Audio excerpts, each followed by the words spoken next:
விஜயோடைய இன்னைக்கு இந்த வேலூர் கூட்டம் மக்கள் சந்திப்பு இல்லை, நிர்வாகிகள் சந்திப்பு ரொம்ப ஒரு உருக்கத்துடைய உச்சிக்கு கலங்கி போயிட்டாப்புல விஜய். ஒரு கட்டத்தில் வந்து கண்ணெல்லாம் கலங்கி போயிடுச்சு.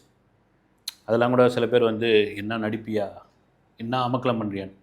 விஜய் அப்படி நடிக்கிறதா இருந்தால் ஒரு விக்ரவாண்டி மாநாட்டிலே நடிச்சிருக்கலாம். வந்து இங்கே அரசியலுக்கு அதுதானே வேணும். விஜய் நடிக்க தெரில, விஜய் வந்து திரையில் மட்டும் நடிச்சுட்டு போயிடுறாரு, நிஜத்தில் நடிக்க தெரில, நிஜத்தில் அரசியல்வாதி மாதிரி நடந்துக்க தெரில அவருக்கு. வந்தவுடனே அவர்களே இவர்களேன்னு சொல்லி கூட ஆரம்பிக்க தெரில, டைரெக்டாக விஷயத்துக்கு போயிடுறாரு. எதுவாக இருந்தாலும் வந்து இந்த எள்ளுக்கா பொழுத மாதிரி சொல்லிட்டு போயிடுறாரு. முன்ன பின்ன வச்சு பேச தெரில அவருக்கு, ஜோடனை தெரில, ரைட்டு வெட்டு ஒன்று துண்டு ரெண்டுன்னு சொல்லிட்டு போயிடுறாரு. இது அரசியல்வாதிக்கான தகுதியே கிடையாது.